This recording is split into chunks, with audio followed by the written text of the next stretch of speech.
This is the Comics Alternative Interviews, another conversation with Peter Bagge.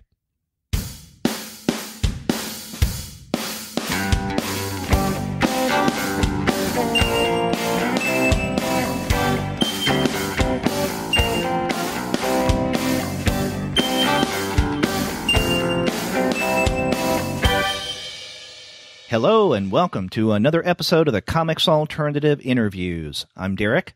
And I'm Andy, and we're two guys with PhDs talking about comics. And on this episode, I have the pleasure of talking with Peter Bagge. His new book, Fire, the Zora Neale Hurston Story, comes out this week on March 21st from Drawn & Quarterly. But before we get to that conversation, we want to let all of you know that this episode of the Comics Alternative Interviews is brought to you by the great folks at Discount Comic Book Service. Go to their website, dcbservice.com, for all of your comics pre-ordering needs. There, you're going to find all DC, Marvel, Image, and Dark Horse comics at 40% off of the cover price if you pre-order. For all of the other publishers, you'll find that those discounts are 20 to 35% off of the cover price. And every single month, you're going to find some unbelievable specials. Sometimes those specials could be as much as 45% off of the cover price. Sometimes as much as 50% off cover. But you know you can find other discounts that are even more impressive than that. And this month, if you're listening to this episode and you're interested in reading some more of Peter Bagge's stuff, you can check out DCB Service for several of his recent works, including the Sweatshop Collection, Founding Fathers Funnies, and Woman Rebel, the Margaret Sanger Story, all of which are 30 to 40% off. That's right. If you want to get introduced to Peter Bagge, or if you want to catch up on his books, you could not do any better than getting them at Discount Comic Book Service. Go to dcbservice.com. They'll take care of all of your comics ordering needs. And after you do get your Bagge books there, please be sure to send them an email and tell them that the two guys with PhDs sent you. That's right. Andy, I had a really good time talking with Peter about this new book, Fire, the Zora Neale Hurston Story, and I was sorry that you couldn't be a part of it. Yeah, this looks like an interesting book, and it's I've been hearing good things about it, so I'm curious to find out how your conversation went. Yeah, and some of the conversation revolved around not only the Hurston book, but the previous one where he looks at Margaret Sanger, Woman Rebel, because in many ways these books are part of a series that he's doing, and this comes out in our interview. And the style of his biography telling, really, that he used in Woman Rebel, he's using the same kind of format here in this new book, Fire. But we also talk about a few other things, including another relatively recent book of his, Founding Father Funnies, which actually he does group with this recent emphasis of his on historical biographies, although it's a different kind of biography, the Founding Father Funnies. But we primarily talked about this new book, Fire, and it was a great conversation. This was the third time that we've had Peter Bagge on the Comics Alternative podcast. I had previously talked with him at HeroesCon a few years ago, and then about a year and a half ago, I think, when he was at Dallas Fan Expo, I interviewed him there. So this was the third time on mic, but I also had interviewed him for the Comics Alternative blog. So really, this is the fourth time Peter Bagge is on the Comics Alternative. So he is about one more time, and he'll get his 5-timers jacket. Yeah. In fact, we even made jokes about that. Okay. Not quite rivaling Craig Yo yet, though. Yeah. Right. Yeah. Well, let's go ahead and get to that conversation. Yeah. Let's listen to it.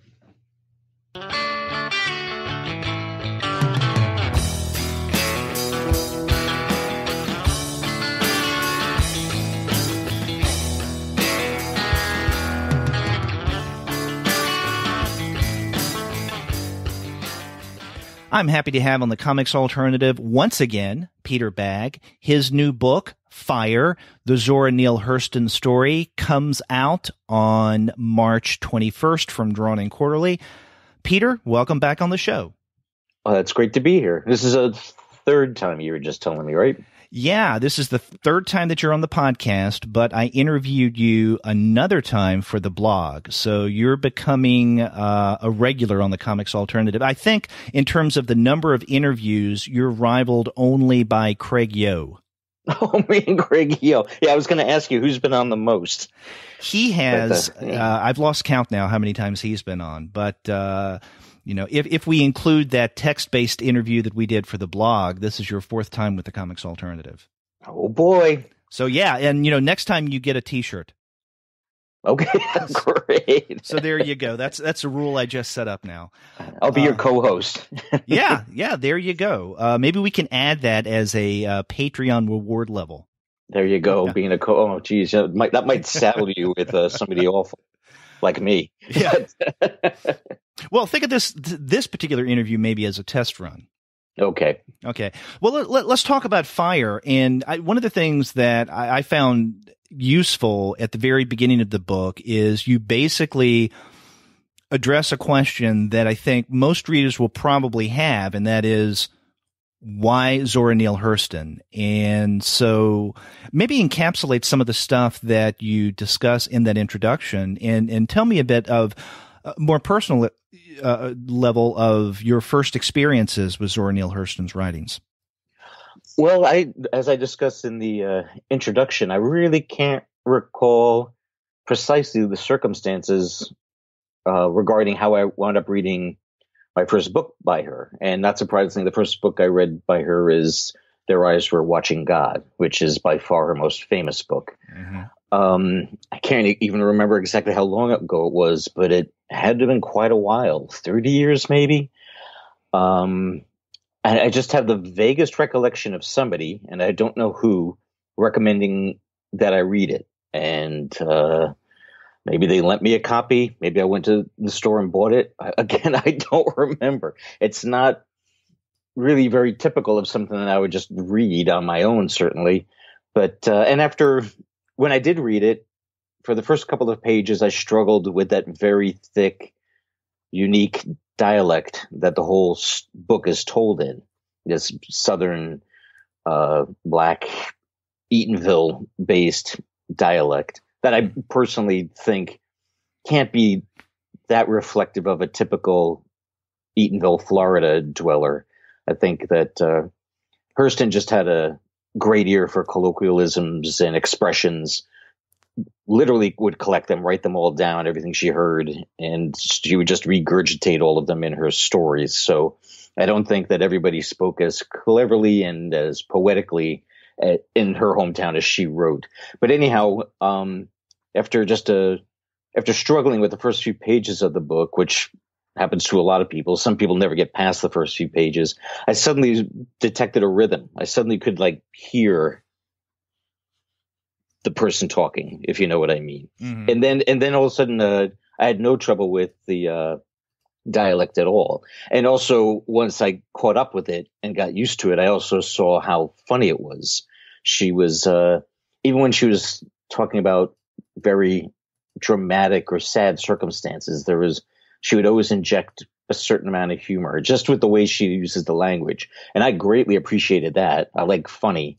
So I liked how she didn't dwell on negatives. She would write about intense negatives, but traumatic experiences. But I loved the way she never got lost in the tragedy. That she always. I hate to say soften the blow. It really didn't soften the blow, but it showed a level of sophistication, I thought, with the way she used humor.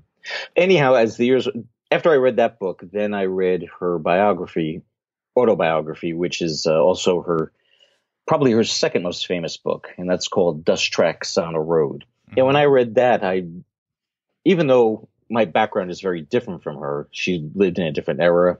I'm not female, I'm not black.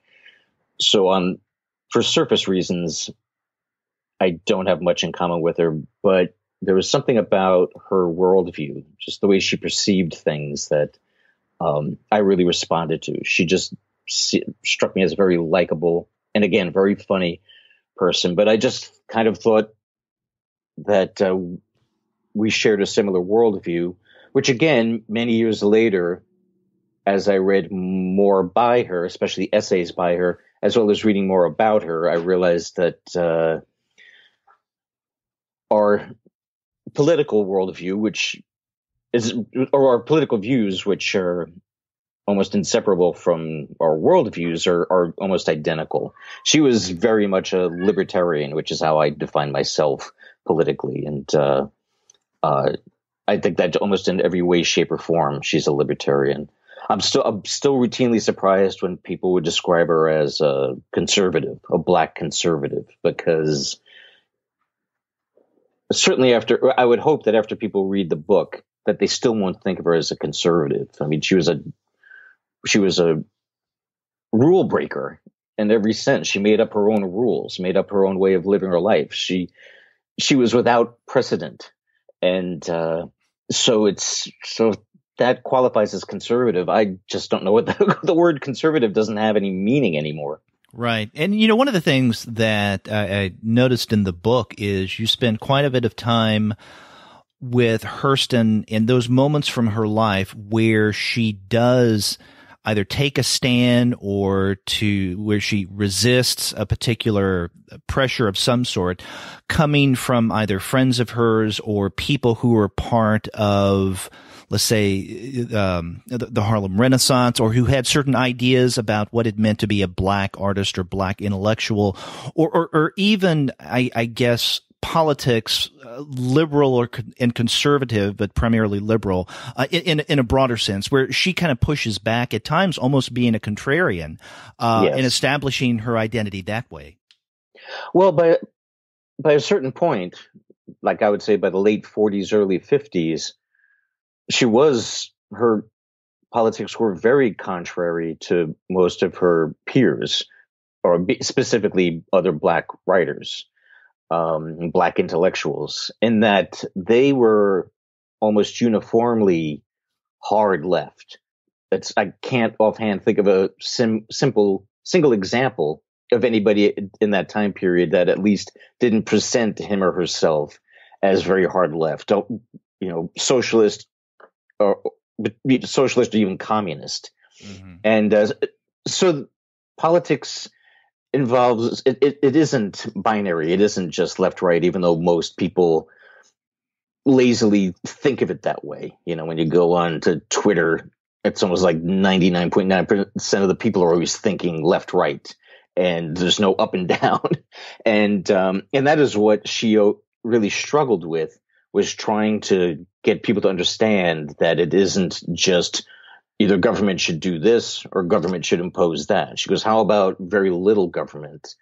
She didn't use the term, but what she believed in was something called spontaneous order, where human beings left to their own devices will figure something out, which doesn't, like, she didn't advocate, and I don't advocate no laws, but just keep laws to a minimum and trust your fellow human beings to figure out the best way to get along that satisfies everybody. You're never going to make everybody happy, and that's the problem. You'll never solve all of humanity's problems, and that's what people who have this top-down view of how government should work tend to view things. They really think that, yes, we can solve all of our problems, but and solve them in the way that I think they should be solved, and we should use the force, the monopoly on violence that government has to impose these views. And that's what she very much opposed, whether you were hard right or hard left, is the use of force.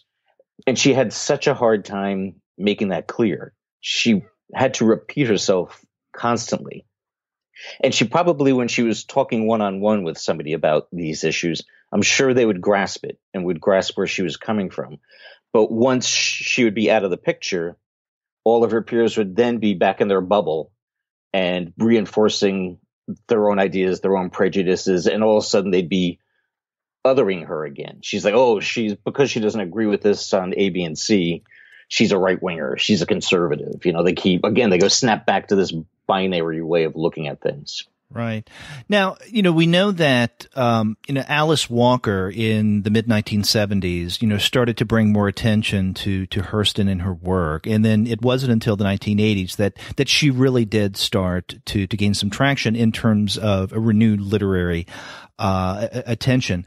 Do you think that part of the reason why in the later part of her life, and let's say into the 1970s, even into the early 80s, Hurston wasn't really seen on the level of other writers, African-American writers from the Harlem Renaissance and then afterwards, because of this ambiguity surrounding her politics? I don't mean that her own politics were ambiguous. It's just that people couldn't place her as they would want to. And so because they couldn't figure her out politically, maybe they couldn't figure her culturally. Yes. Yeah. And this is truer than ever, what you're talking about, based on how, especially on college campuses these days, there's another resurgence of rule enforcement, like this very doctrinaire way of looking at politics, and how it's very much, for the people who dominate politically on college campuses, it's becoming very much my way or the highway. And anybody who doesn't agree with me on everything is the enemy. Mm-hmm. And this has happened at different times. I remember the climate was a bit like this in the late 80s and early 90s, where, especially again on college campuses, there was this always it's happening again, this strange marriage between radical feminism and what seems like Victorian Puritanism, where these really strict rules about human sexuality are being made up and enforced, and it has this very anti-sex feeling towards it. It's like demonizing people's sexuality, certainly demonizing male sexuality, and then eventually people who are more, for lack of a better term, pro-sex will begin to raise their voices, and they'll dominate for a while, but then it's all come back again. And it's these type of things, not just sexual politics, but all kinds of politics, racial politics. There are these waves of radicalism that would make life for somebody who thinks outside the box like Hurston really suffer for it. And I don't think that towards the end of her career, the last 10 years of her life, when she removed herself from the literary and intellectual world that was based in New York, she physically and figuratively removed herself from that world. She became forgotten during that time, partly because of her physical absence, but also I think that very in a passive way, not an overt but a covert way, her peers kind of wanted her to go away, and in a way that didn't really have much to do with her art, although they always had a problem with her art too. A lot of people, especially highly educated black radicals, really had a hard time with her use of dialect. They thought she was pandering. I mean, white people saw that too, but she always got most grief for her use of dialect from very left-wing writers and intellectuals, just because they thought she was making black people sound dumb. And there was this theoretical white racist out there who, for some reason, would be reading a book written by a black woman. It's like these white racists they were so afraid of, whose prejudices they thought were being reinforced by Hurston's use of dialect. They're the last people that would ever pick up a book by her, but they wanted to at least passively censor her for that reason. And just because they thought she was making black people sound dumb. And when you read her books, the people in her books aren't dumb. They're not educated. They didn't go to a Ivy League school like she herself did, but they talked the way people in that world talked. And also she thought, and I agree, and most people everybody who is her fan would agree, that the language is beautiful. It's poetic. It's absolutely gorgeous. It's just this endless stream of clever, beautiful, funny metaphors and similes, the like of which I've never seen written by anybody. So again, like I was saying before, her voice wasn't even specific to a place and time. It was specific really to her. And it was amazing that other Black writers, more than anybody else, couldn't see that, or they wouldn't see it because they were so invested in their agenda, their political agenda, and she was muddying the waters. You know, one of the things you point out a number of times, especially in the first half of Fire, is the fact that many African-American critics, reviewers, scholars voice their opposition to her style of writing for the reasons that you just mentioned, right? That you're not showing us, you know, the Black community in a good light. You're making us seem ignorant, stupid. You're playing into certain stereotypes, or what you're writing is sure to play into the white reader's stereotypes. Right. Yet at the same time, what they were saying unconsciously or subconsciously was, we're trying really hard to impress white people. They were very obsessed with the white gaze, which she was not. And they thought, to improve our lives and to be treated better by whites, we need to, for lack of a better term, we need to all act more white. We need to speak proper English and reference things that white people know and understand.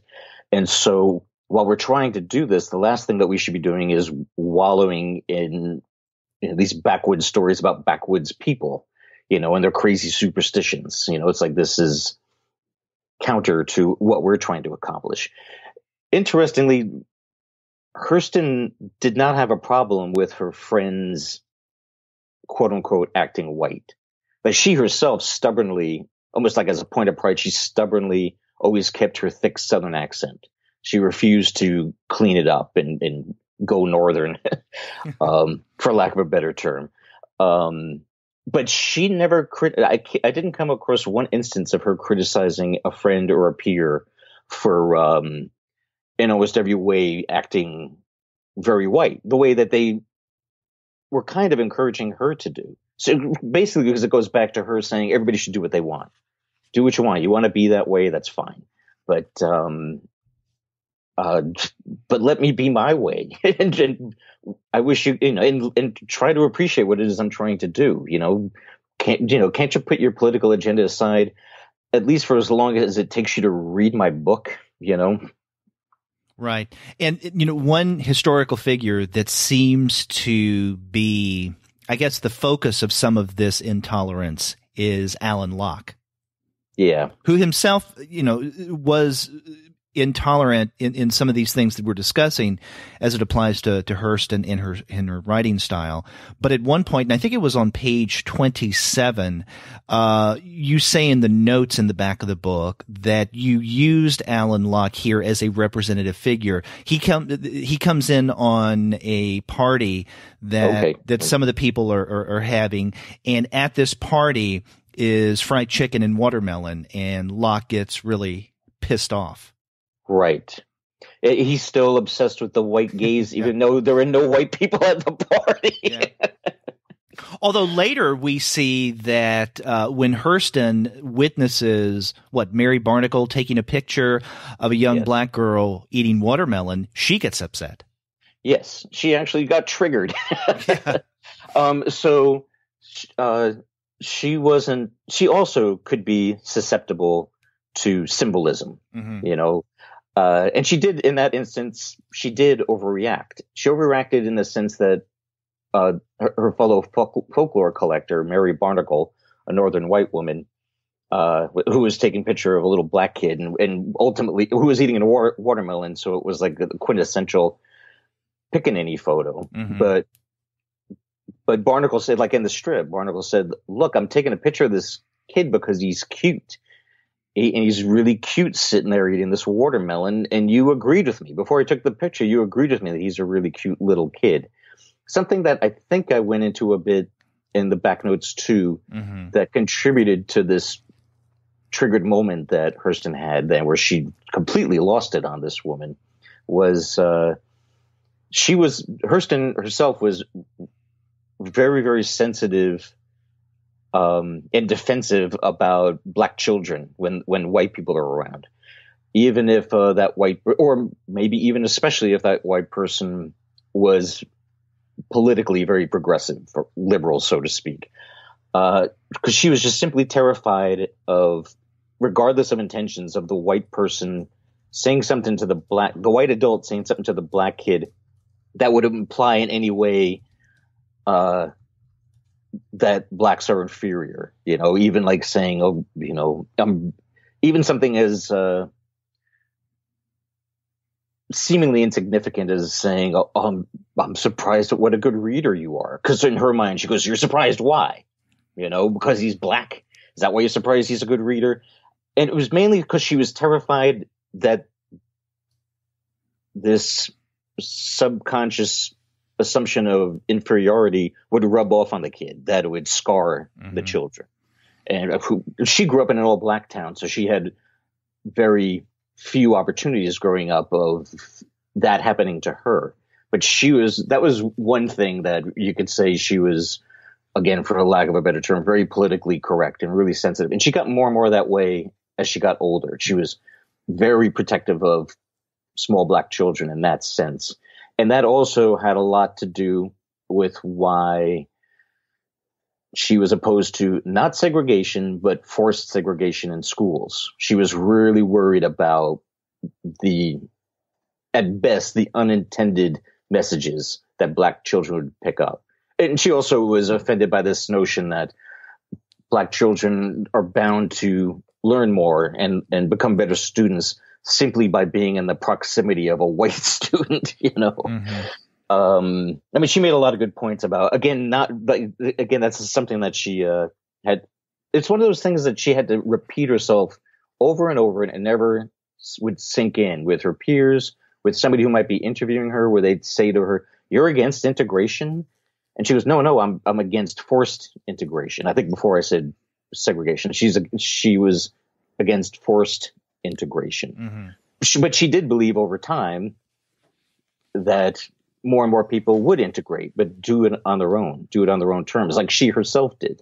Especially the last 10 years of her life, she was living back down south. Florida in the 50s was very much culturally part of the South, much more than it is now.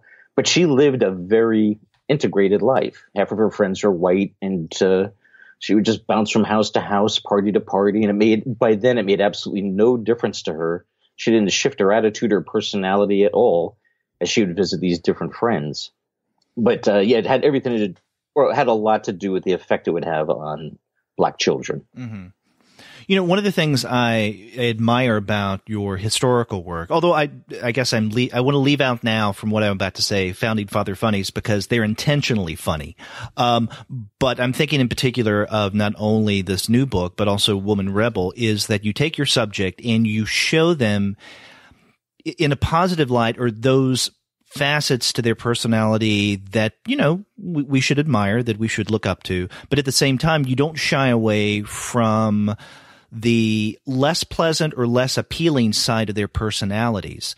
You do so in a very measured way. And I'm wondering, in doing your research of Zora Neale Hurston, did you come across aspects of her personality, parts of her history that bothered you to the point that you struggled a little bit in terms of representing it in the book, maybe even deciding not to? No, there was nothing that she had done or said that I felt like I had to avoid. That would be dishonest, for one thing. There were, like all human beings, she had her less proud moments and her faults.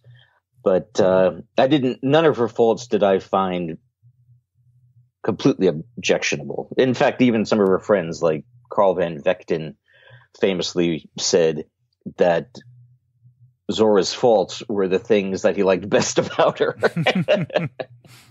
Like her, she was, this would have driven me crazy if I knew her. She was notoriously tardy, or didn't show up at all. She was very bad about showing up for meetings. Keeping appointments. And I'm sure that at the time, something that many people at least found scandalous, if not offensive, was as she got older, she still always was sexually attracted to and pursued men in their 20s. And the gap between most of the men that she was romantically involved with and her age, it kept growing and growing. And that became even where that did become a bit of where that did become an ethical issue was whenever she had an occasional teaching job. She maybe at least a half dozen times worked as a teacher at various historically black universities, but she never lasted more than a year. She always either moved on or got fired. And she rather blatantly and shamelessly would use these schools' facilities just for her own purposes. They frequently would give her a job assuming that she would teach English or creative writing. But she always wanted to take over the drama department and use the school's students and their stage and all of their equipment to put on her shows. She never had money to put on a show, so she says, well, I'll just, these students will get credit and I don't have to pay them for being in my play. And it's surprising how often she got away with that. But also, while she was in the school, she would sleep with students. For her, that was like the perfect hunting ground. College-age men. Bingo. That's exactly what I'm into. And back then, it wasn't always in a contract that professors had with the schools. But in some instances, like an instance that I show in the comic, she did sign a contract saying not only that she wouldn't fraternize, meaning party or socialize, with male students, she also wasn't supposed to go out with her colleagues, male teachers. She was supposed to stay away from all men, outside, other than working with them on a social basis. She was supposed to stay away from every man on campus, and which she completely ignored, Yeah, that scene that you're referring to in the book, I think that's the one that takes place at North Carolina State University. Yeah. Yes, the one that eventually became NC State. Yeah. Yeah. I think that it's a great demonstration of her doing her own thing regardless. Right. And doing her own thing, in that instance was, again, it was a bit unethical. It's like you sign a contract, you're supposed to honor it. So, but it was also, it made for a funny story. I don't think that anybody's going to come to that page and slam the book and say, that's it, I'm done with this woman. She didn't honor her contract. But, and she's been consistent throughout most of her life with the way her sexual relationships with men would play out, where once it got a bit serious, and especially if it led to marriage, she was somebody that acted like she was allergic to a wedding ring. She immediately felt like she was being suffocated. And there's all kinds of reasons for this, and she's not like the only creative type woman or creative person that feels that way, where there's a permanent natural conflict between your career and your art and a relationship with a significant other. But she reacted very extreme in that way. And it's one problem that I have with a lot of her biographers. It's pretty much the only problem I have with most of her biographers is when she would complain about patterns in her life with relationships and things that happen in a relationship and how they go bad. Like whether she was writing to a friend or writing in a diary, she would occasionally get a bit woe is me, and isn't there a man out there for me, and be very sad about it. And a lot of it, there's this weird knee-jerk tendency to blame the men. And again, I'm not pretending that the men in her life were saints, but she certainly wasn't either. She had just as much to do with, if not everything to do with these relationships going nowhere as the men did. But it also ultimately wasn't really a problem. She was just a type of person, even though she wanted romance and liked the idea of a significant other, sooner or later she did figure out that that's not in the cards for me. I'm a free agent, and I like, as much as I like the idea of a husband or a boyfriend, they always are going to drive. It doesn't matter how perfect they are; they're always going to drive me crazy. Just because I can only stand being in the same room with somebody for so long before I just go crazy and run away. And what did she have? 3 marriages? 3. The first one was with Herbert Sheen, who she knew all the way back to college and stayed in touch with until she died. So they were true friends. They were really good friends. And to me, I thought he would have been the perfect husband for her. She never gave a real reason as to why she left the marriage or wouldn't even live with him. I think they might have lived together for 2 weeks before she insisted that they have separate abodes. They lived in separate cities, but she didn't have a legitimate – there was nothing wrong with him. There was literally nothing wrong with this guy. He also was a doctor, and she never once talked about that she walked away from being a doctor's wife, which especially back then would be, it's like you won the lottery. And she never once reflected on that either, that she walked away from a doctor husband. Her second marriage was with a college student. And what was interesting about that was when she entered that relationship, she thought she could make it work by at least work for her by overtly being the breadwinner, the person who controls the purse. Was that with Percy Punter? No, Percy Punter she never married. Oh, that was okay. that was her most intense relationship. But it was somebody named Albert Price. Very little that anybody knows about him. But when they entered the relationship, she was like, "Look, you stay in school. Don't worry about a thing. I'll pay all the bills." But which is another way of saying I'm going to be in charge. I'll also be calling the shots because I control the purse strings.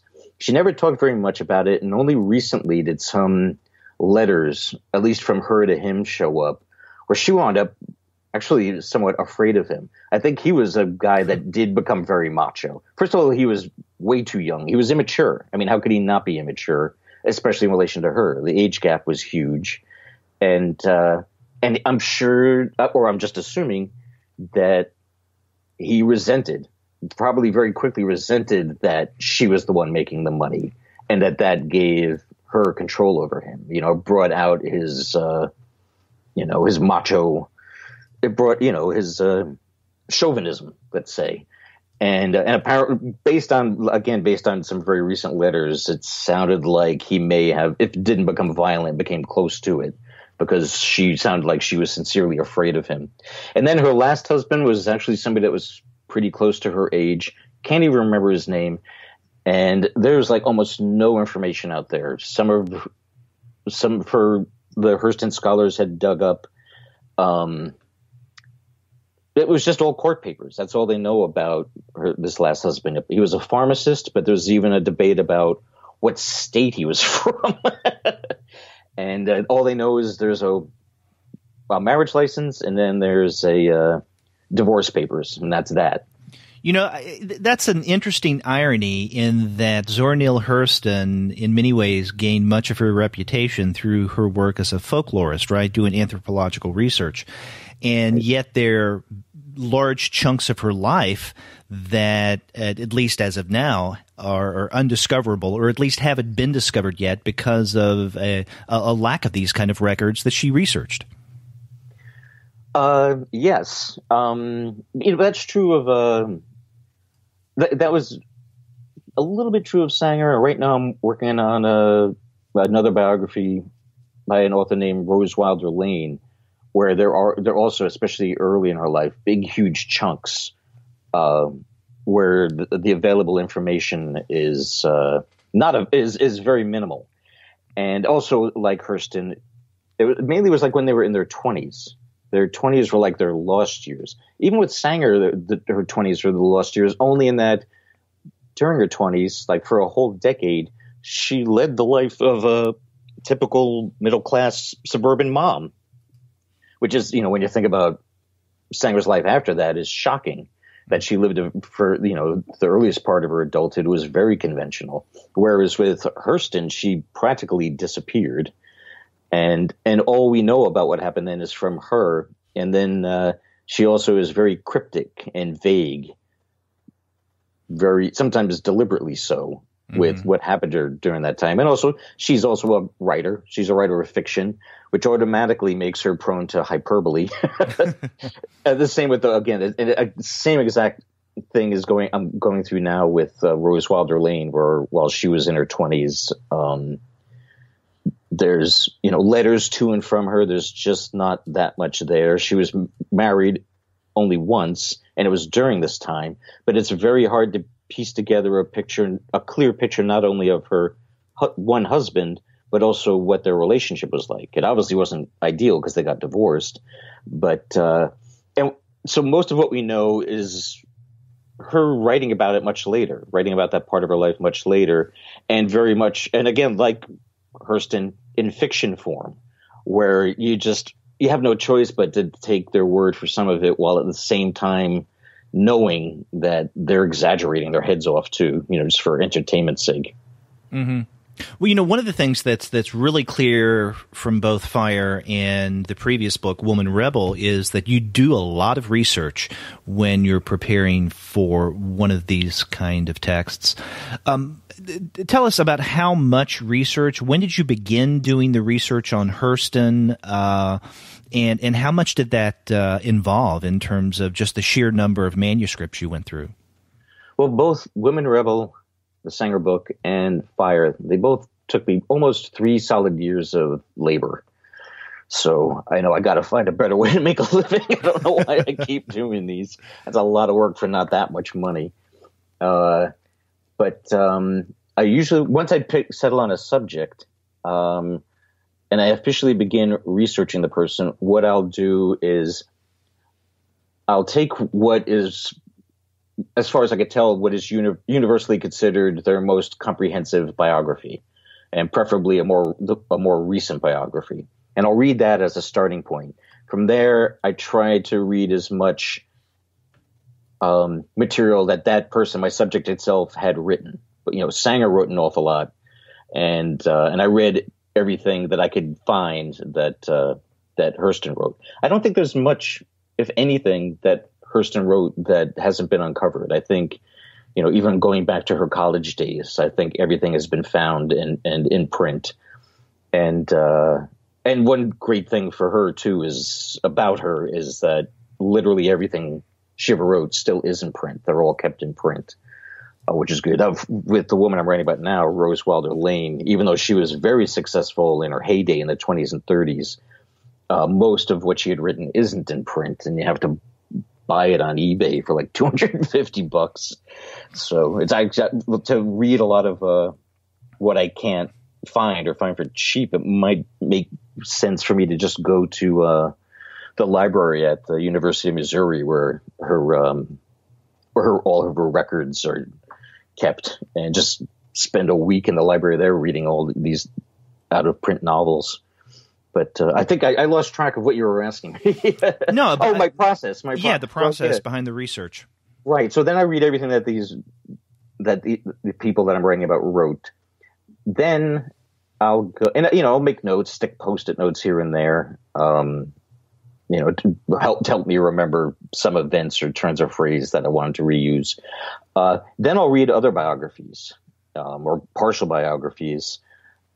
Anything that isn't blatant rubbish. Like there was a lot of garbage books written about Sanger, written by people who just simply have a passionate hatred of Planned Parenthood. So the whole point of these biographies they wrote about Sanger was to plant horns on her head. So I didn't bother with those. But so I'll start reading these other biographies and online articles and online biographies, just to see if there's any nuggets, any bits and pieces in there that I hadn't already uncovered. But sooner or later, it reaches a saturation point. Sooner or later, it's like, I'm on biography number 5, and I'm not learning much new anymore. And plus, sooner or later, I have no choice. I just have to sit down and draw the thing. Got to pay the bills. Were there any biographies or any kind of historical documents that, in researching for the Hurston book, that you found the most helpful? Or, I guess, inversely, are there ones that you found that, even though they may be well respected, didn't seem to suit your purposes? You weren't convinced?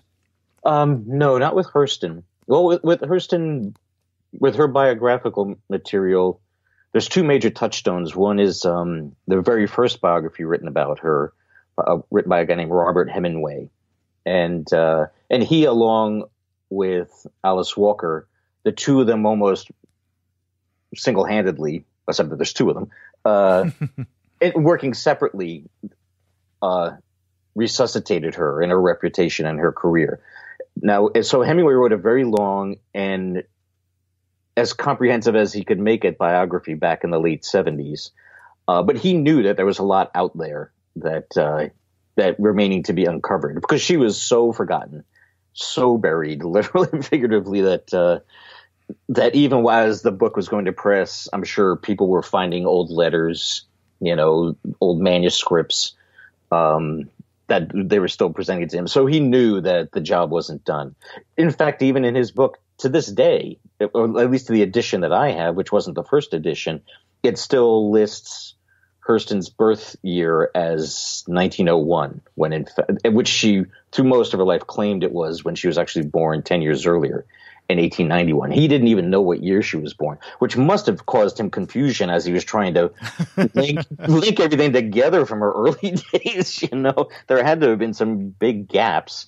So anyhow, I think by now it's like 10, 15 years old, but there's a biographer named Valerie Boyd, and she wrote a very comprehensive biography of Hurston called Wrapped in Rainbows, and I highly recommend it. It's an excellent book, and I'm embarrassed at how much I relied on this one book. It was the one I kept going back to time and time again, just because it has so much information. And I would say the only way that it didn't serve all my purposes is, like I said, it came out, I think, in 2003, and new information about Hurston is still coming out. So then I read, there was a book called Hurston's Last Decade, which came out more recently, where the author of that book, whose name, sadly, I'm forgetting, she kind of quickly skimmed through most of Hurston's life until you get up to about 1950, and then it details her life till then. That book was great because the general sense is that Hurston's last 10 years were tragic. She'd been forgotten. She was like in exile, it might have seemed to a lot of people, down in Florida, never got another book published. But the truth was, well, all of that is true, what I just said. She also led a very active life. She still wrote plenty. She didn't seem to be able to concentrate on anything long form anymore. She had some manuscripts or presentations of descriptions, pitches of possible novels, or book-length projects. But people who have read them said that they were kind of a mess, that they were fairly incoherent. But she still was publishing essays, which were thoroughly coherent. And like I said, she had a lot of odd jobs, but never was fired from any of them. She just always quit them, just like she quits relationships. She gets bored really easy and feels claustrophobic very easily. So the book was fascinating for that reason. But it also, this woman, just because it was a newer book, this biographer was privy to information that Valerie Boyd was not, just because it was things that came up later. Like I was telling you, Hurston's second husband, how when I said it was discovered later that she was genuinely afraid of him, that's because the woman who wrote the newer biography came across this letter, and I guess that letter hadn't been unearthed when Boyd was writing her biography. One of the things that is notable about this book, Fire, but also in Woman Rebel, and I think I commented on this in our earlier interview a couple of years ago, is that you present these figures' lives in kind of a photo album manner, in that the story that you tell are snapshots, so to speak, illustrated snapshots of moments of their lives. Sometimes they're defining moments, sometimes they're more mundane, but nonetheless telling moments, where you don't necessarily feel that you need to fill in particular gaps between months or years between the different snapshots, so to speak. Right. I mean, do you find that a very useful means of telling a historically based narrative as opposed to some of your fictional work like your hate stories? Well, I couldn't conceive of doing it any other way. I especially with the people I've written about so far, Sanger and Hurston, and it's turning out to be the case with Rose Wilder Lane. Like one thing that I could do, this is something that usually Hollywood does, is really focus on one segment of a person's life. Sometimes it'll be entirely one segment. Like there's a movie, it's a terrible movie, but a movie had by a Canadian publishing company, production company, about Sanger. But it all takes place like in 1 or 2 years of her life, and it was a very dramatic time in her life. But still, the whole movie takes place in between 1912 and 1914. But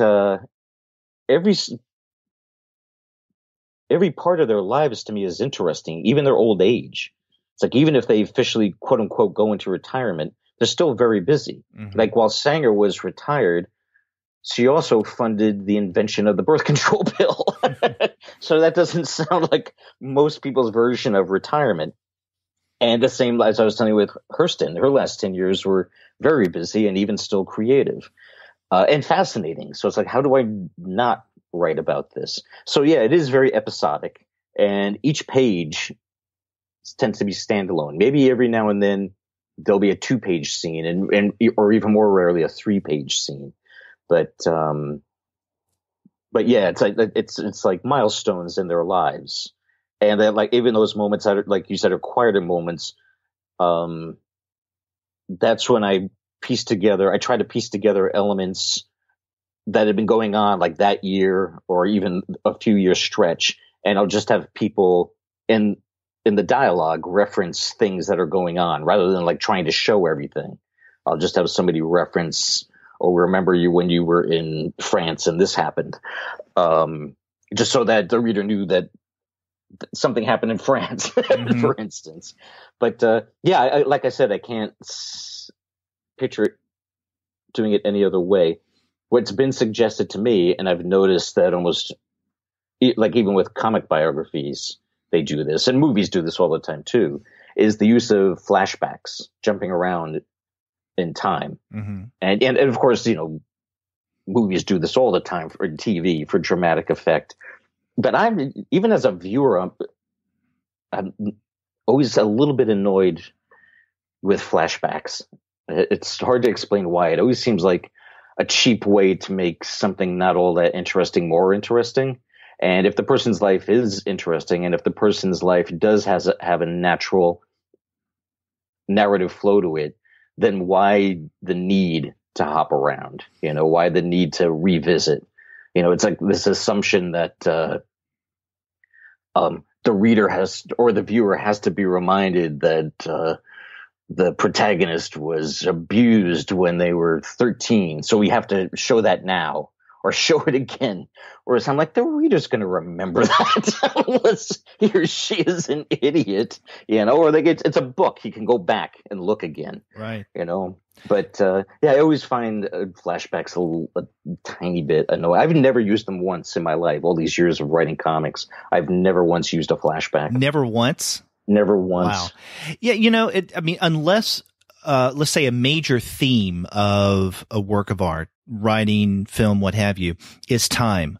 Obviously then the flashbacks and the flash forwards and just the manipulation of narrative time is really important.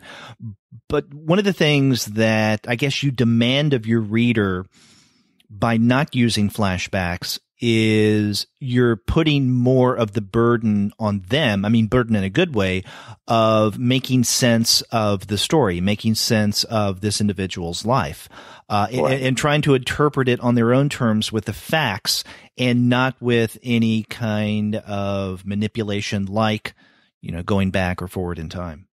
Right. Well, the flashback too, especially if you want to show the protagonist being triggered, so to speak.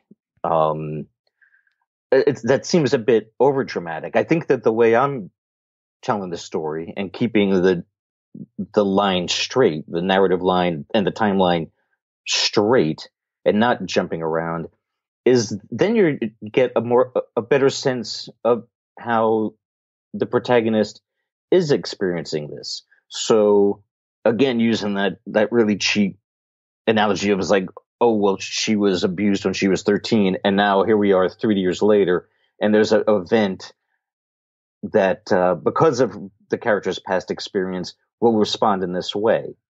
But the character doesn't literally have a flashback, and it kind of makes it seem like they are having some kind of Vietnam or LSD flashback, right? Which is, that's absurd. I suppose it could happen, but that's not, it's like Margaret Sanger didn't suddenly fall on the floor, or Hurston, like, oh my God, I'm seeing it happen all over again.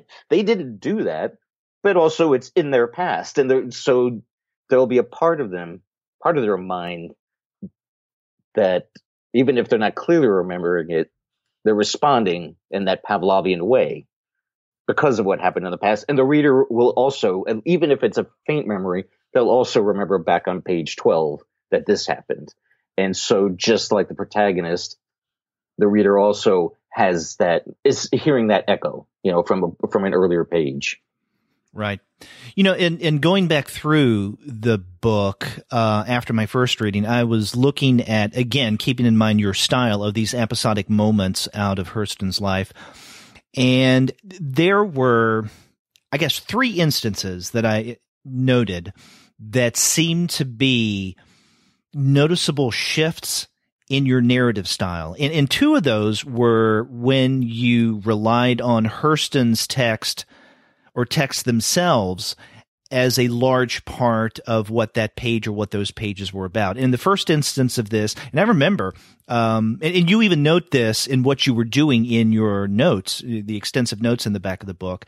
The first instance of this is on page 14, and this is when we have basically a young Hurston transitioning into a more adult one, and there are references to these visions that she's having. And right there, you say in the notes that you're basing these passages from clearly from Dust Tracks on the Road. Yes. And that passage struck me as very different.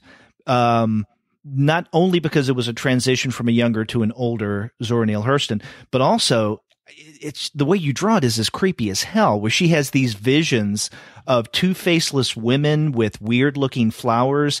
And looking at it, there's nothing creepy about the flowers. Okay, something creepy about the faceless figures, but it just comes across as rather spooky. And going back to the notes, I couldn't help but think that maybe this shift in tone rested on your reliance of Hurston's own words. Yes, there was that, but I did that one page in that way because I hit this bump. I suddenly had this problem in the retelling of her life story that all of her biographers have. And that is, well, for one, you're in the midst of her, what people call her lost years, where she didn't really have much family stability, had no resources, kind of bounced around, was a sad person. Mm-hmm. So it's a time of her life that she herself was very reluctant to reflect on because there wasn't much happy to talk about. But then within this lost decade of when she was, for the most, like in her late teens or early 20s, there was this 1 or 2 year gap where nobody knows anything. There's like no record of her existing anywhere. And again, like Valerie Boyd points out that back then, more than 100 years ago, it wasn't that hard for a person to go off the grid, to leave no paper trail. And she said had to have been even more true for a Black woman to just disappear. And in fact, I think in the previous page, I showed her writing her name in a welcome book at her brother's church. Mm-hmm. And that writing of her name in that book at that church in Jacksonville is like the only proof that she existed in a 10-year period. There's like no other record of her anywhere, at a school, anything. It's just that's why I drew her writing her name in that book. But then it was followed by this, when she suddenly disappeared from her brother's house and that brother's life, something happened where she never shared any details. And again, there's no record of where she was, but just based on the writing that she expressed that I drew on that page, it was a part of her describing her visions that she started having when she was young. So, and somewhere in there, like the two middle panels of that 6-panel page, she very vaguely and cryptically mentions a relationship with a man, and it wasn't a happy relationship. And just the words she used, it's like she forces the readers to glue the pieces together. And she said, as a youth, I saw a house that needed a paint job, and torture awaited me there, but I had to go there. And again, so it's like your mind immediately jumps to she was not only in a romantic relationship, but it must have been abusive, if not physically, verbally, because she used the word torture. But then again, you also have to remember she was very prone to hyperbole, and she used words like torture, and especially the word prison. It's like if she had to wait too long at a restaurant, she would feel like she was in a prison. So she used those two words so often that she rendered them meaningless. But it was like covering 2 years of her life, and my only source material were those couple of sentences, which couldn't make up a whole page. I couldn't devote a whole page to 2 sentences, so I simply included a whole series of the visions that she was describing. I cut it way down just so to fit more comfortably in word balloons. Her descriptions actually went on longer, and I just kind of boiled them down to their essence. So in a sense, that's like one instance where you could argue I did use a flashback, but it was only because that's all I could do. My other choice was to just totally make something up, or just assume, maybe show her getting slapped around by some man that she got trapped living with for 2 years.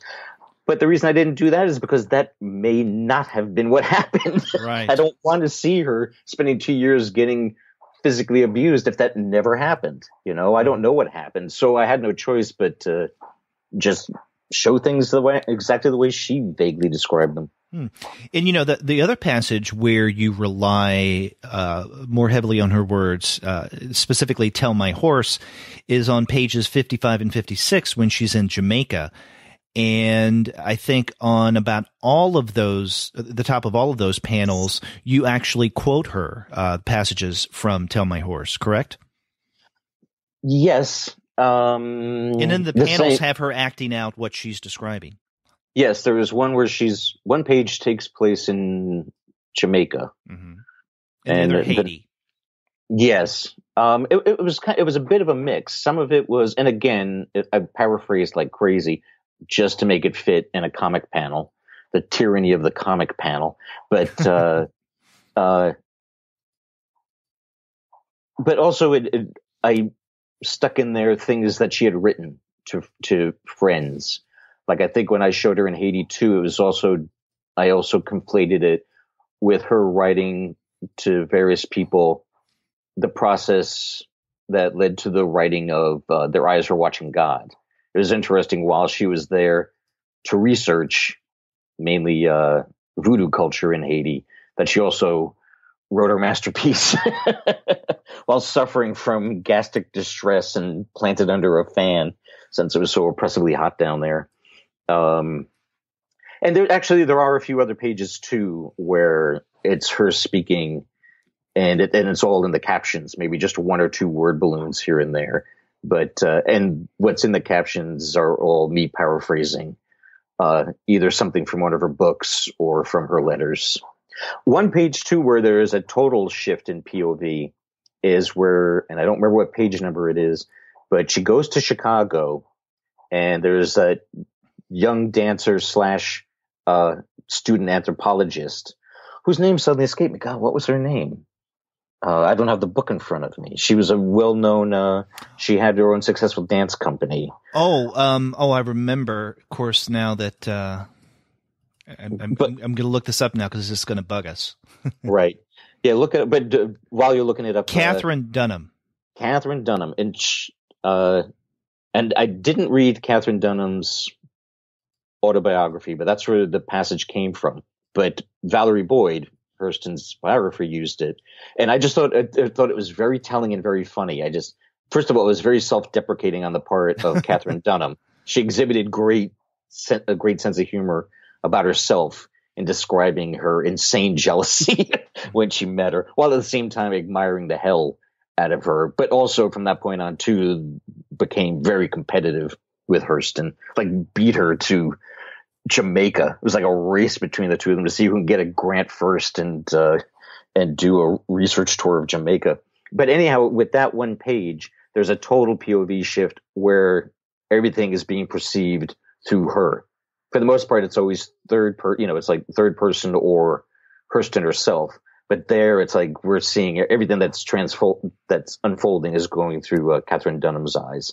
And I was almost afraid to do that shift, but I also thought it's both funny and telling, everything that happens here, that I'm going to break this rule. And that reminds me, too, of something interesting about Their Eyes Were Watching God. And apparently Hurston scholars debate whether this is a mistake or not. But Their Eyes Were Watching God is narrated by not the protagonist, but a friend of the protagonist. Mm-hmm. The protagonist's name is Janie. And the story starts with her coming back to her hometown. And we're mainly hearing it through this really thick dialect of her friend. And her friend is telling us what Janie is telling her. So it's the POV of this friend, which I guess you could say is a third person, but a third person that's in the picture. And but at the very end, towards the very end of the book, there's a sudden shift where instead of it being a third person talking about Janie, it's me. It's like for one brief instant, it's Janie talking, which is a sudden unexpected shift.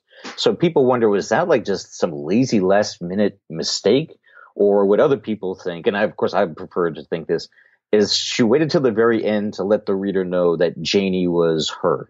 That was like Zora Hurston winking at the reader and saying, that's right, this has been me all along, by suddenly saying me in the first person. Mm-hmm.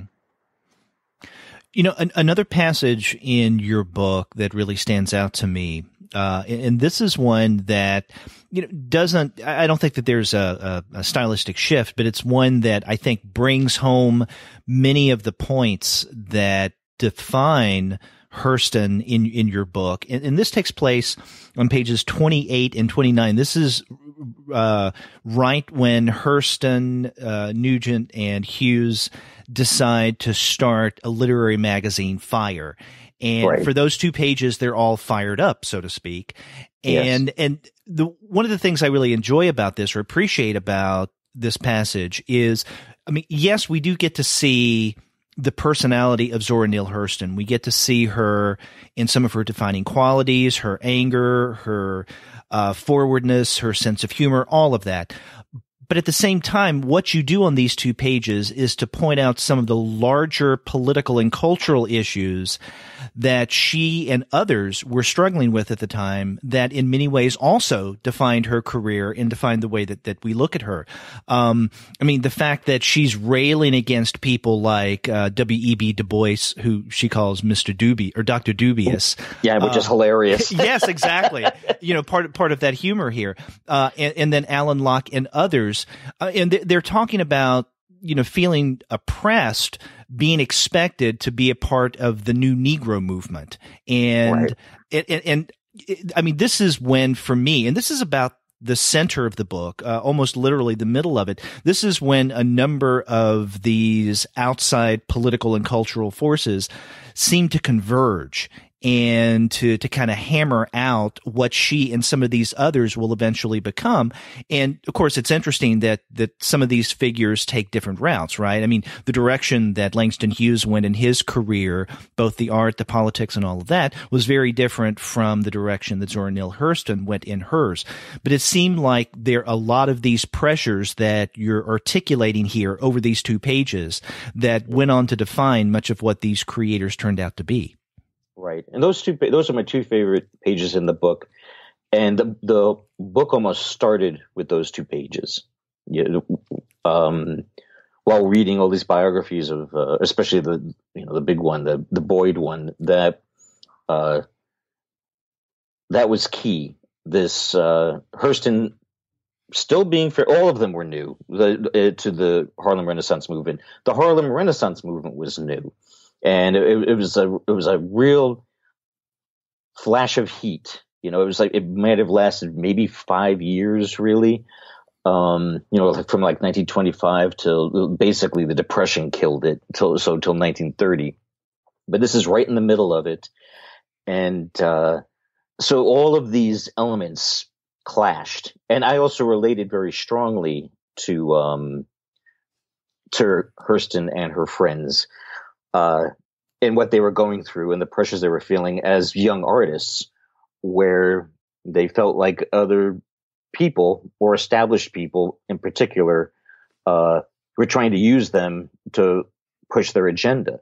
Now, like Du Bois and Alain Locke, and some of the publishers of the black press from that time, in a sense, they felt, they didn't say this, but subconsciously they felt like they owned young artists like Hurston and Hughes and Wallace Thurman, because they did so much for them. They said, we gave you this platform. It was like literally through us, that it was because of us you were able to move to New York City and have a place to live. We found you a place to live. Mm-hmm. So in a sense, they did feel like they owed them, but then it's like, but wait a minute, I am an artist, and you want to encourage me as an artist. You want to show me off. You take us to these parties of rich white people, and you parade us around, and you want them to see how clever and smart and brilliant we are. And yet you're also telling us what we can or can't write about. It's like, and Du Bois in particular said, I want you young artists to create propaganda for me. He specifically asked for propaganda. He was like Lenin. Vladimir, not John. And but that wasn't their truth, and Hurston and Hughes particularly felt that.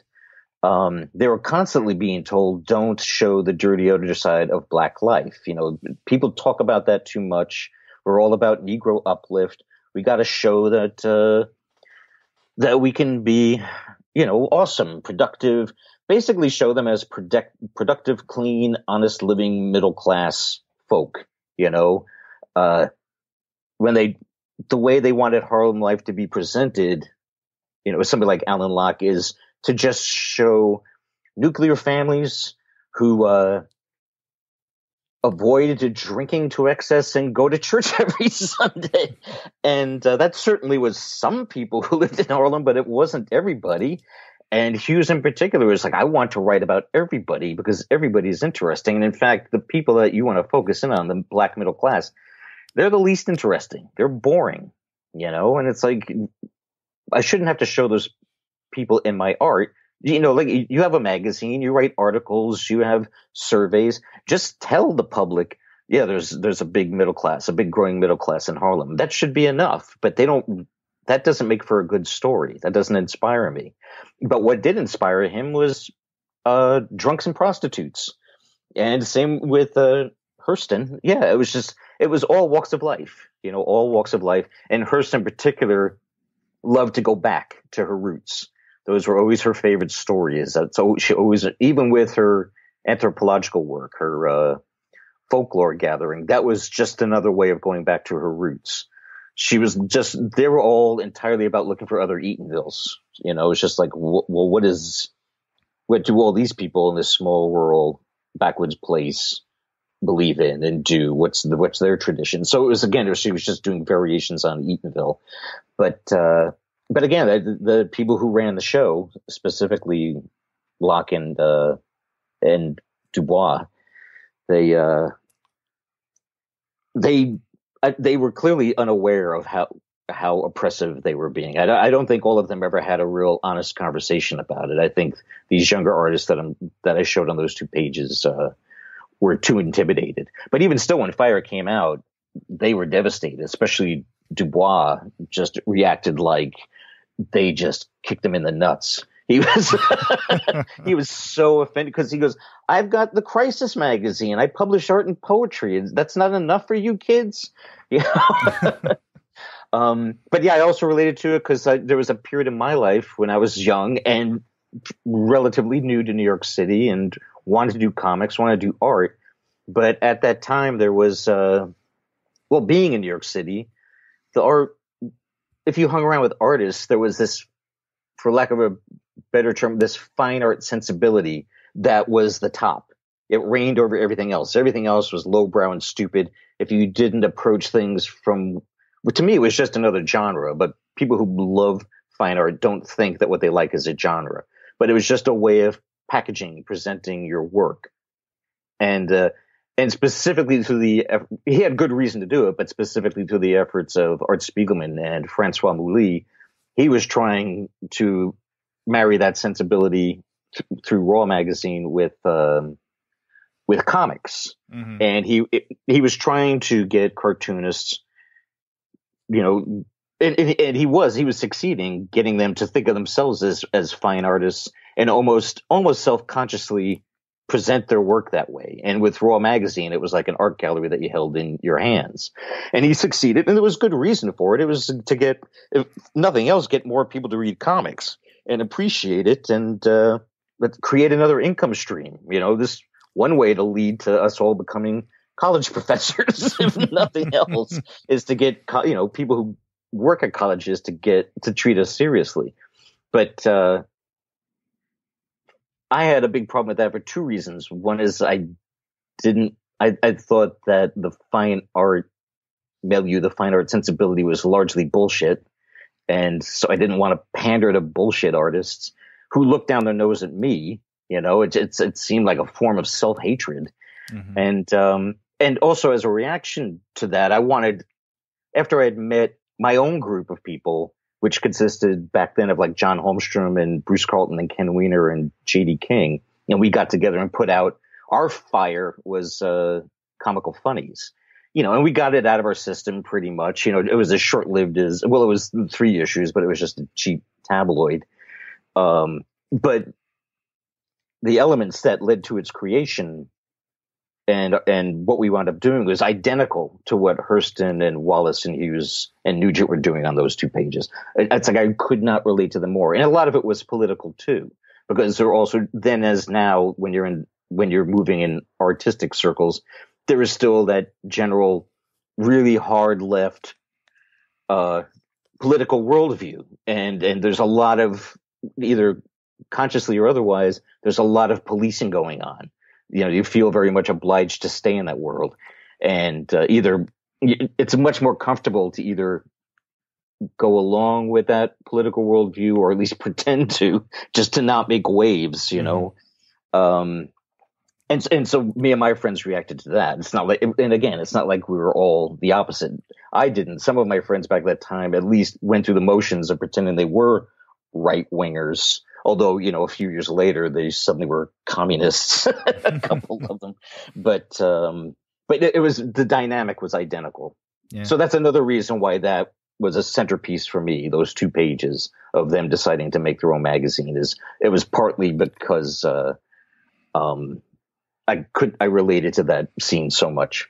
Yeah. Well, it really does come through over those 2 pages, that this is an important moment in her life and with you, as you've just said. This is the second time in the interview that you've made links between some of your own experiences and those that you write about in the Hurston book. And I remember when we talked a couple of years ago, or a few years ago, the interview around the time of Woman Rebel, you were finding common ground with her. And so I'm wondering, in your, I guess, more recent historical move when it comes to your comics, right? So you did a 12 page piece on Isabel Paterson for Reason. Several years ago, there was Woman Rebel on Margaret Sanger. Now we have the fire story of Zora Neale Hurston. And then you mentioned your work on this, I guess the next book, Rose Wilder Lane. Is there something about these these literary figures, these cultural figures that really stand out for you, not just to you, but for you in ways that you can appreciate and empathize with, and in a way that you see these figures as part of since we're primarily talking about women here, sisterhood. I mean, they are common souls, that you're finding a connection among these various figures that most people haven't. Right. Well, the what they have in common and what I admire, I like to think that I share these characteristics, but I may be flattering myself, at least to suggest that it's to the extent that they do, but their independence and their fearlessness. Sanger, Hurston, and now Rose Wilder Lane, they lived completely independent, autonomous lives. They did whatever the hell they wanted to do. They were agenda driven with their own personal agenda, and nothing stopped them from doing what they wanted to do. And what's interesting too is they rarely paused and reflected on the fact that they were female. I mean, they did sometimes, but it wasn't an obsession with them. It's almost like and they were feminine women too. It wasn't like, they feel like a man trapped in a woman's body. They were all very feminine. They like to dress up and be pretty, but they also never let their gender stop them from doing a single thing, and they didn't obsess on it. They didn't perceive themselves as victims. And this is all happening a full generation before there was a second wave feminist movement of the 60s. It's like we're talking about the 20s and the 30s, and all of them too, especially Lane and Hurston. They had countless jobs. They had so many different jobs. So you would read now and then how these days I'm always reading articles where they'd talk about the bad old days, like the 1950s, before the 60s, where there were only a handful of careers a woman could have, or a handful of types of jobs that a woman could have. And here I'm writing about a woman from who died in 1960, who had a huge variety of jobs, countless variety of jobs, lived all over the country, moved around, mostly lived by herself. And it's like, I read about people like this, let alone, so the fact that they're women makes it even more remarkable. And I'll think first, why can't I be more like this? But also, why isn't everybody like this? Just to listen to discourse these days, everybody's so afraid, and they so perceive themselves as victimized, and it's an excuse just to freeze. It's an excuse to really not do much of anything other than follow the notes, graduate high school, go to college, get this kind of a job. Hopefully, it has good health benefits, and then you better retire with your 401k intact, or otherwise, Western civilization and is evil. And there's your proof. What happened to my 401k? Whereas the women I'm writing about, they all went from being rich to poor.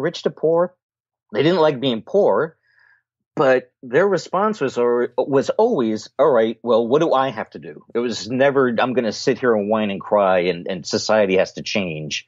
It was, they were always so proactive. And it's just, all right, well, what do I got? This sucks. I'm broke. This sucks. What do I got to do now to make some money? Or I'm not liking where I am. I moved here for certain reasons, but things aren't coming together for me. So I'm going to move right now. So those are and I like to think that it will make everybody think. It'll make people in friggin' 2017 think about what a bunch of whiny little bitches we all are. It's be like them, including me. Be more like these people. Be proactive. Stop pointing fingers.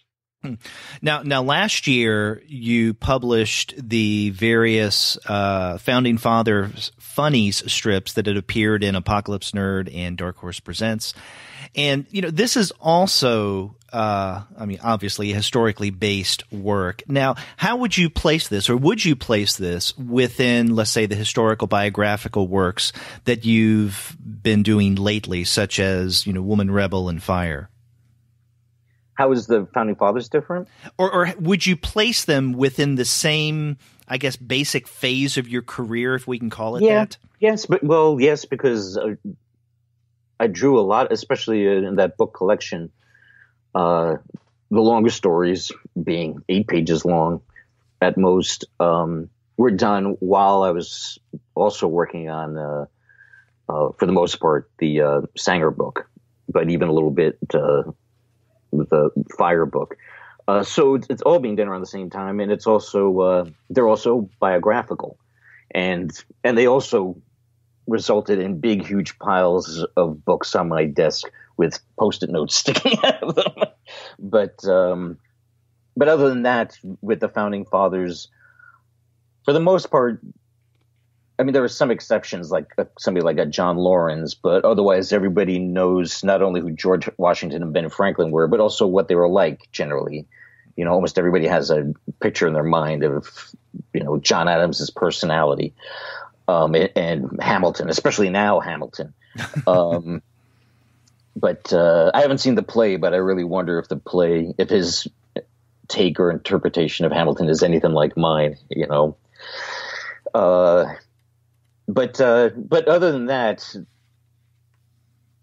I was trying to do two things at the same time with the Founding Fathers book. I admire them, and I want the reasons for why I admire them to come through in those stories.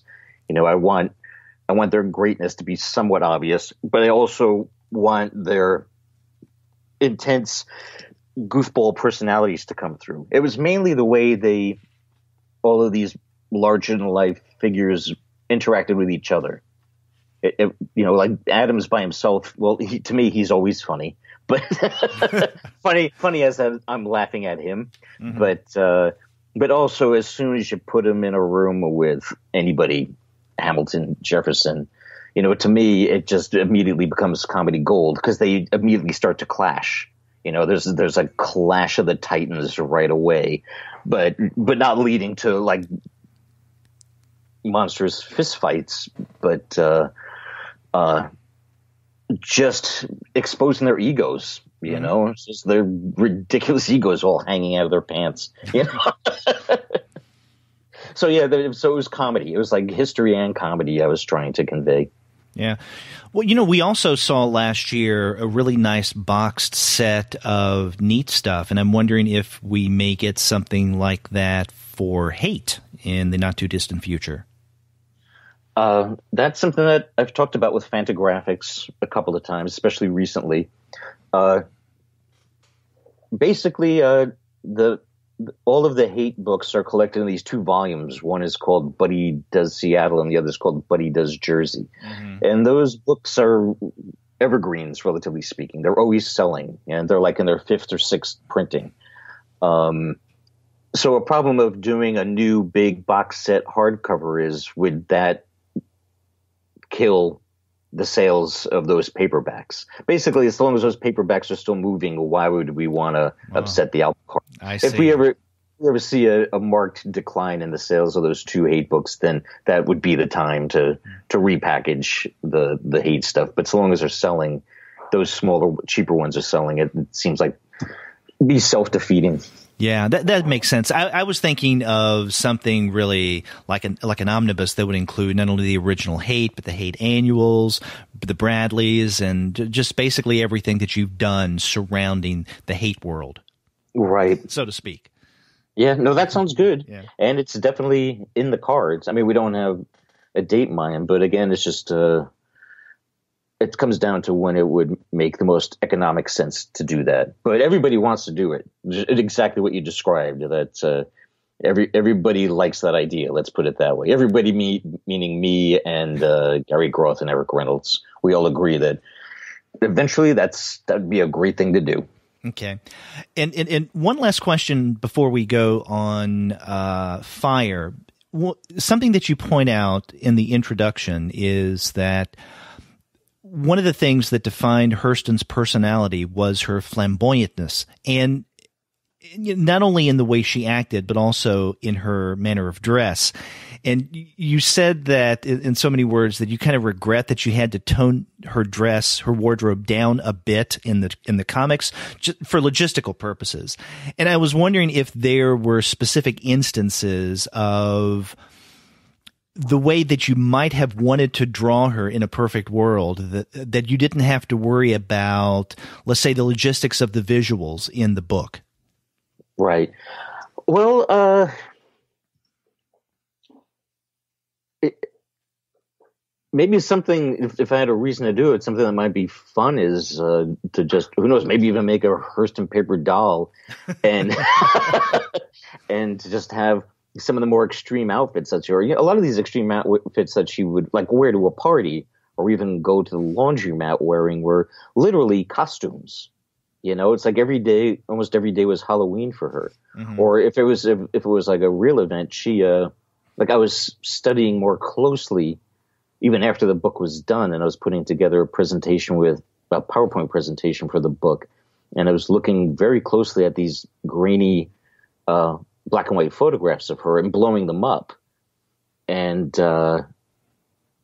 these dresses, these outfits that she wore, like the nicer ones that she would wear to accept an award or to do a reading or do a signing, were really fancy, and they look like they were really expensive. A lot of her money must have went to her wardrobe. So I had even like just doing a little bit that I did, every now and then I tried to incorporate, like if she's at an event, try to make it look like, well, yes, she's wearing a nice outfit here. But for one thing, I couldn't exactly make out the details of these fancy dresses that she wore. And again, these weren't costumes. They were just really nice, really expensive dresses.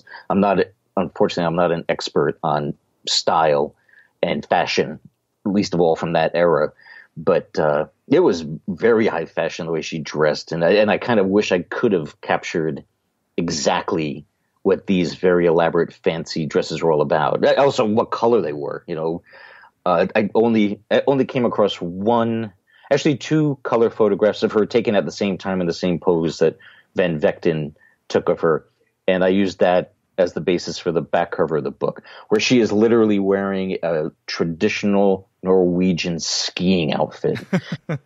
So, I know that's another thing too. You hear it now is like people are trying to police what they call cultural appropriation. And she was culturally appropriating her head off every day.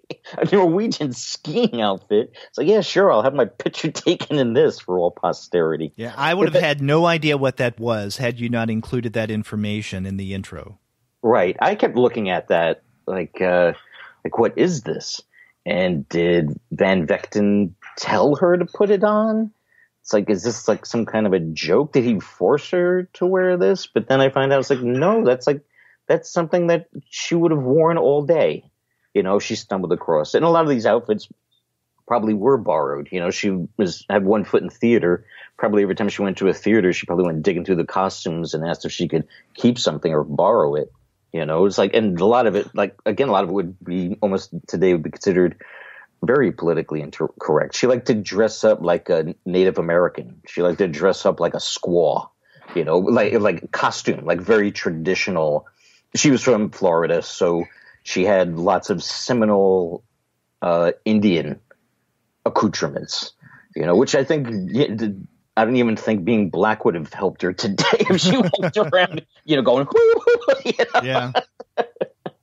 With her big wampum. Yeah. Well, even the image of her on the front of the book is a little on the outrageous and fun side. She has the white dress on and the big sun hat, but she's holding up the gun in the pose that she has the foot on the car, and then the holster that she's wearing. Yes.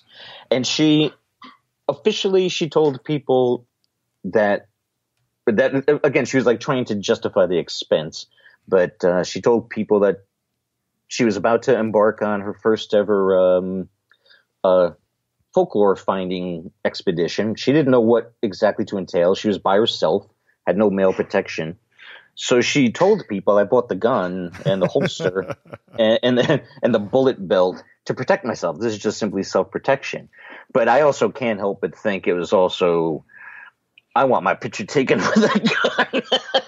And I want to shock people. This is going to be a conversation piece as well. I'm sure that had to been, that's the whole thing too, is like, I got to get people to talk. And she's like, maybe if I do something outrageous as be this black woman driving around by herself in this very contrary white sundress, but also sporting a 6-shooter, it was like, she might as well just travel around with this huge spotlight pointing at her everywhere she went.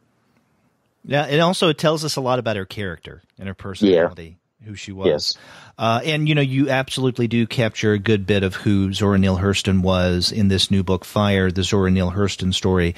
And Peter, I want to thank you once again for being on the Comics Alternative and talking about the new book. And when the Rose Wilder Lane piece is about finished, you can come back on the show for yet another interview. That'd be great. Looking forward to it.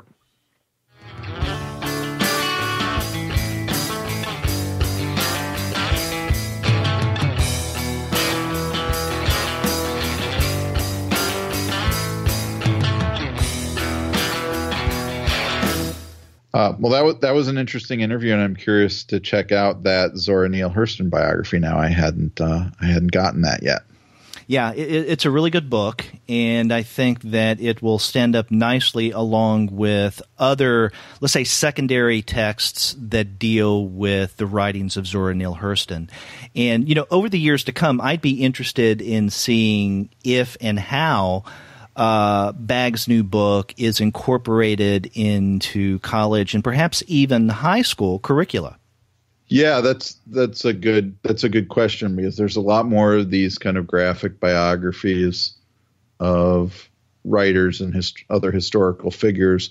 Most of them, though, don't have that kind of, individual style and personality that Peter Bagge brings to the works. Right. And the thing that this new book, Fire, has that the other one, Woman Rebel, doesn't is that Zora Neale Hurston is someone who is referenced and especially taught all the time, many, many places, many colleges, many high schools. So that's why I'm curious if this will get some traction within educational settings. Yeah. Yeah. So I definitely recommend that you guys go out and get a copy of Fire, the Zora Neale Hurston Story. And I want to thank Peter for, once again, being on the Comics Alternative podcast. And if you want to find great books like Fire, then definitely go to the website of our sponsor. And our sponsor is Discount Comic Book Service. As Andy pointed out at the top of the show, they have a lot of Peter Bagge books at great discounts. So make sure you go to dcbservice.com. You won't find better deals. And after you do get your Peter Bagge books there, get in touch with us and let us know what you thought about my interview with Peter Bagge. If you go to the website, comicsalternative.com, you'll find that you can leave us a voice message online via SpeakPipe. Or you can pick up the phone and call us the old-fashioned way, as Zora Neale Hurston would have done, by dialing 415-3-COMICS. That's 415-326-6427. That's right. Or you can get a hold of us by email. We are two guys at comicsalternative.com. Or you can get a hold of us individually. I'm Andy at comicsalternative.com. And I'm Derek at comicsalternative.com.